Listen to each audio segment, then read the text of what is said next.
Hello everyone, Brother Yubby here, and since I am now getting into the kind of situation where I can do daily uploads, I'd like to kind of start a new series on the channel that is surrounded around Draft League content. If you've never seen my channel before, my name is Brother Yubby. I coach the Amherst Excelgors and the Boston Red Sky for a few different leagues, and I upload with as many leagues as I possibly can. But there are days in which I cannot upload my matches because since I upload team builders and matches in the same video, I'm semi-limited unless I'm doing 7 upload leagues at the same time, which I can't do and I'm not going to even try to do. I'm kind of trying to come up with a new kind of series that I can bring to the channel that I can talk about surrounding around Draft League. So, if you don't know me at all, I have graduated from UMass Amherst this past fall with a biochemistry and a neuroscience dual degree. I am planning on taking a year off before I go on to my next year of graduate school, or my next round of graduate school, and I'm not doing much. I'm working, I love to golf, I love to play baseball, and that's about it. So, and I love Pokemon, and I love Draft League. I've been in the Draft League community for it's almost been a year now that I've been on Discord Draft League community, and before that I was following the GBA very heavily, and I started my own league actually before we even moved on to Discord. It was just me and a group of friends that we all kind of came together over a love of Pokemon. All of us didn't even know each other very well, or even at all, but we just kind of came together with the love of Pokemon, and I kind of introduced this concept, the Draft League concept, to them, and they were sold almost immediately, and we all joined together and joined BTR, which is my league. You will see me uploading there. We are starting our off-season very soon. Little plug. But here I am going to talk about Draft League not just viability, but also this specific episode is going to be ban or no ban. So here I'm talking about Tapu Lele, and I'm going to be talking about what makes Tapu Lele banned, what could make it unbanned, what restrictions could be made to Tapu Lele to make it so it's never banned, and my general opinions on Tapu Lele. And this is specifically Tapu Lele. I'm going to have future episodes. I can promise you Magirna is going to be one of them. But this is just going to be a way for me to interact with the community, hopefully just kind of get some sort of traction going and start a conversation, and that's kind of what I want to start here. So I'm going to talk about Tapu Lele immediately. Tapu Lele. Amazing Pokemon, Fairy Psychic typing, and Psychic Surge is an incredible ability. If you don't know what Psychic Surge does is on entry it puts up the psychic terrain, which makes the battlefield quote-unquote weird. And what that does is it stops all priority moves, and it also gives grounded psychic type moves a 1.5 boost, or 1.5 times boost to what they normally do. And paired with Tapu Lele's stab coverage in Psychic, it makes it hit incredibly hard on the special side. But on top of that, it also has an incredible base stat kind of coverage and base stat distribution with 70 HP, 85 attack, 75 defense, 130 special attack, 115 special defense, and 95 speed. And the attack is not something you're really going to be using as often. You could. I don't know what physical coverage gets. You never see a physical Lele. And the thing is, its HP and defense stat make it so you can run it bulky. It doesn't really get the best recovery. It might get Moonlight, as far as I know, but no, it does not. But you can run leftovers on it. You could run a rest set, but that's not really why it gets banned from most leagues. In most leagues, Tapu Lele gets banned because of its special attack stat paired with its speed stat, paired with its typing and ability. So, immediately 130 base special attack is monstrous. You just non-boosting nature, it's 359, which is incredibly high, and that means you could run a timid set and still be hitting incredibly hard. You're hitting that 317 speed, which makes you not only eligible to be very, very fast, outspeeding any wall that's going to try and take it on, but also outspeeding very, very potent threats such as your speed tying with a Darmanitan, your speed tying with Kyurem and Kyurem Black. There's just a lot of Pokemon that you're either speed tying or you are outspeeding, although base 100 has become relatively slow in the newer draft metagame. Base 95 is very fast, and it's a very, very fast Scarfer, and especially since if you're running a Scarf, most of the time you can run Modest, because a lot of the Pokemon that you're going to be outspeeding Scarfed are probably base 80s. Base 80s hit 284 speed, and at Modest you are hitting 289, which means you could go down to a 285 speed, have that huge boost in special attack, and you could put the remaining in HP. I'm a little bit of a perfectionist, so odd number in the HP and throw the rest, like the 4 in defense or special defense or wherever you need. But Tapu Lele doesn't just excel with its base stat total and with its stat distribution. Its coverage is incredible, mainly because you only need 3 moves. You only need Psychic / Psyshock, so I'll put Psyshock in here, Moonblast, and you just need Focus Blast. And I hate Focus Blast, personally, but Focus Blast is what makes this Pokemon so good, and especially with the Z moves. If Tapu Lele couldn't use a Z move, it might be worse. I mean, it is going to be worse, but the thing is, if you're not running Fightinium Z, not the Fighting Memory, sorry, I hate my computer too. If you're not running the Fightinium Z with the Focus Blast, you're risking missing it, yes, but at the same time, you can just run a Choice Spec set and start running through teams. There are not many Pokemon that like coming in on a Choice Specs Tapu Lele. Even the best counter to it is like Registeel.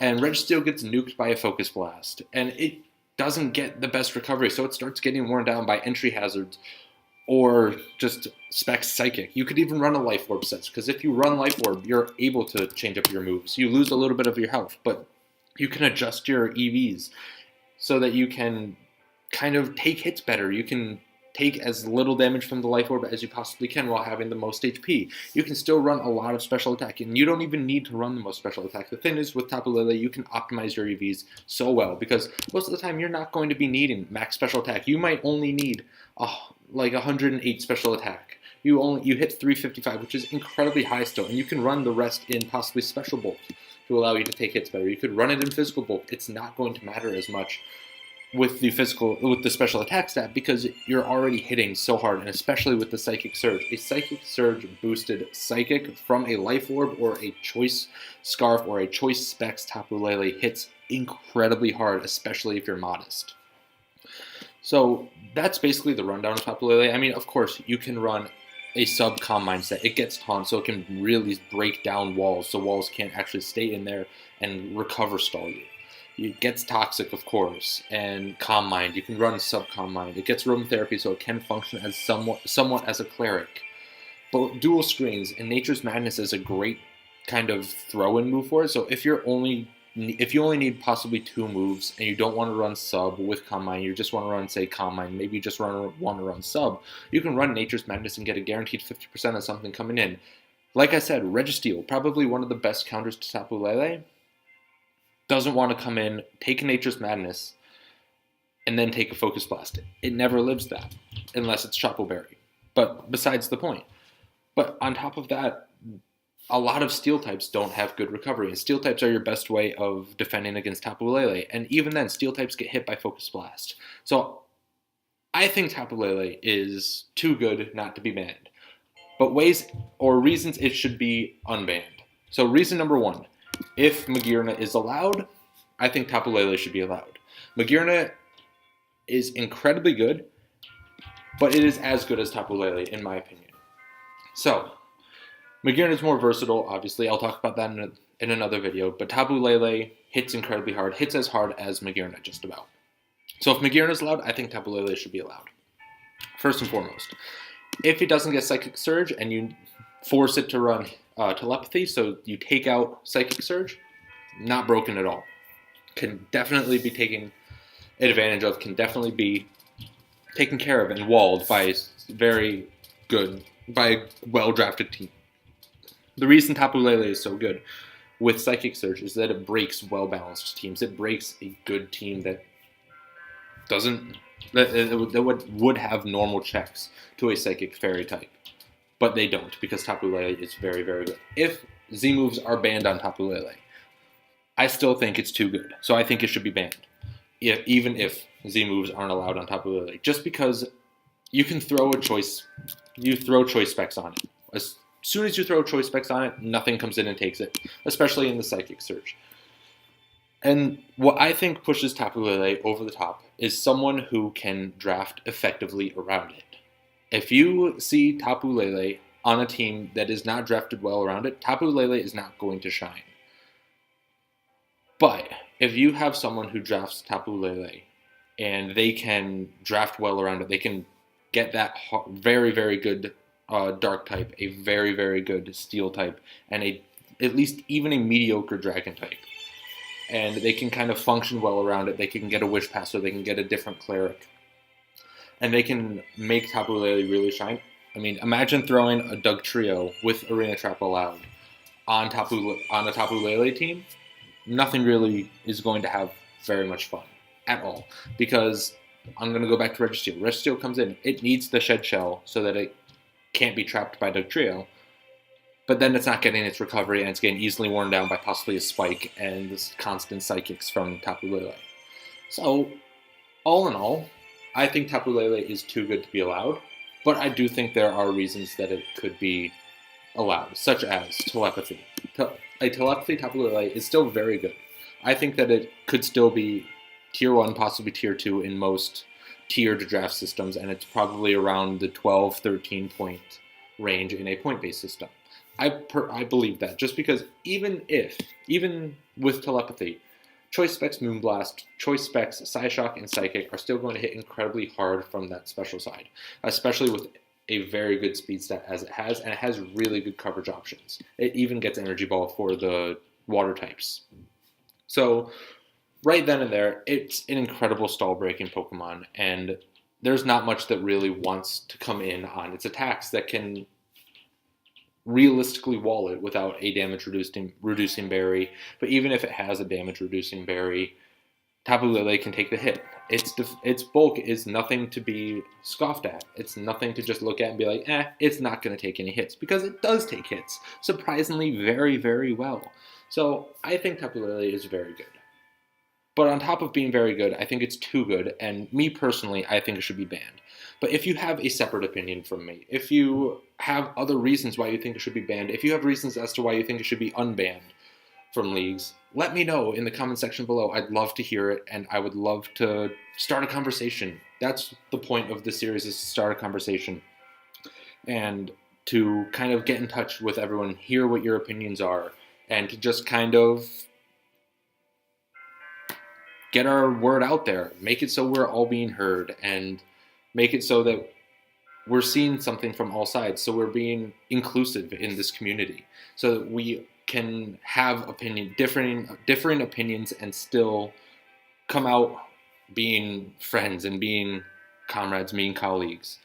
And we can come out being better from it and seeing it from another person's perspective, which is very, very important. And with that, leave a like and subscribe, share the video if you want to. Hopefully we can kind of get the word around on this new journey, new series that will be on this channel. Hopefully on every day that I do not have a Draft League video going up. I do not have a set schedule whatsoever, so you're just going to have to bear with me until I get one of those figured out. But every day that I do not have a replay video, either it being team build plus a replay or just a replay, or I might just do individual team builders, I'm going to have something like this up, whether it be Tapu Lele, whether it's a ban, no ban, whether it's a Draft League viability, whether it's a low tier viability, whether it's a possible tier change, whether it's any of that.